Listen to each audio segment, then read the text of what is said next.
Thanks for tuning in and welcome to my review of Theseus on PSVR.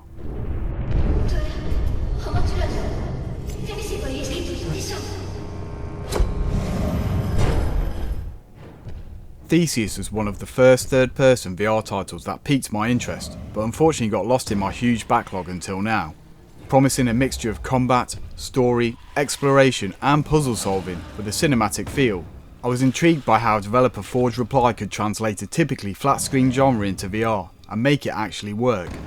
Theseus puts its own spin on the mythical Greek king's descent into the labyrinth to slay the Minotaur. Guided by the ghost-like entity of Ariadne, the story soon begins to hint that things may not be as straightforward as they seem as you delve deeper into the darkness.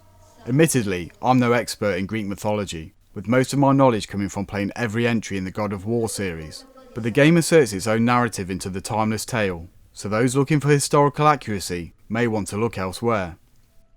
When loading this up, you immediately find yourself in a lake of blood, surrounded by ruins and floating debris, its art style evoking memories of Visceral's Dante's Inferno on PS3. And this is probably a good benchmark from what you can expect from the graphics. It's solid, but with roots firmly laid down in the previous generation of hardware. Textures aren't hugely detailed, but really come to life in the more enclosed areas when mixed with environmental effects and the real-time lighting of your torch. Your character model looks like a malnourished version of Gerard Butler, with animations sometimes coming off as a little stiff.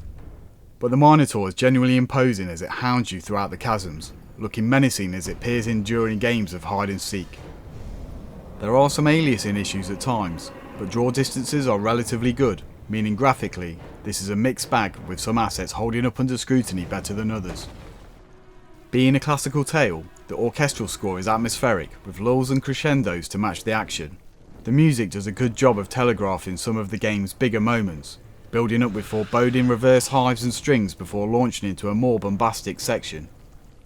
During the more exploratory segments, you'll be accompanied mainly by your echoing footsteps and environmental ambient effects.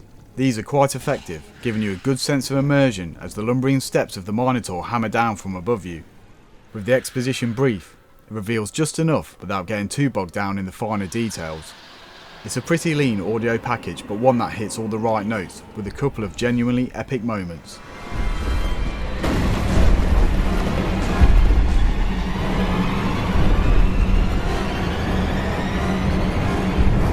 Upon initially seeing the game, my biggest concern was how the camera would work.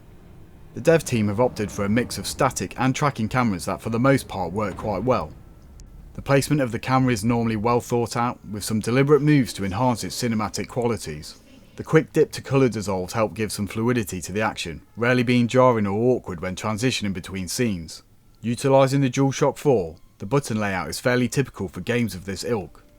The controls are responsive but can be a little cumbersome at times. Platforming is a little slow, the titular character is no Nathan Drake or Lara Croft, that's for sure.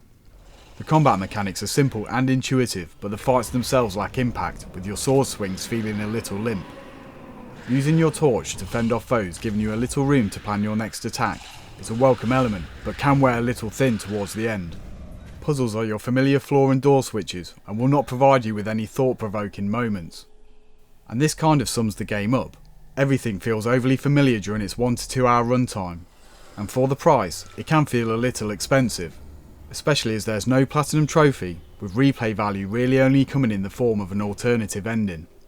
For collectors, there is a physical copy available from Perp Games, and the game has recently been on sale in the EU store, so if this looks like your thing, it might be worth keeping your eye out for any future discounts. As mentioned, there is no platinum trophy, with only 1 gold on offer for attaining the full ending. I haven't seen any guides for the collectible trophies, such as finding all the corpses, but the game's linearity means you won't have to go too far off the beaten path.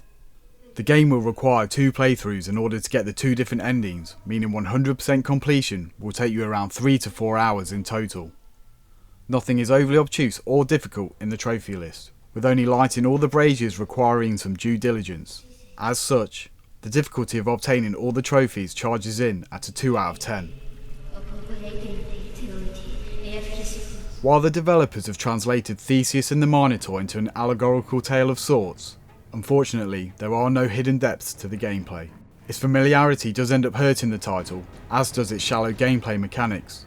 but as one of the first attempts in bringing a traditional flat screen experience to VR, they have for the most part succeeded. The deliberate camera and sense of scale works well, and I'm interested to see if the studio can take what they've built on here and deliver a more fully fleshed out experience in the future.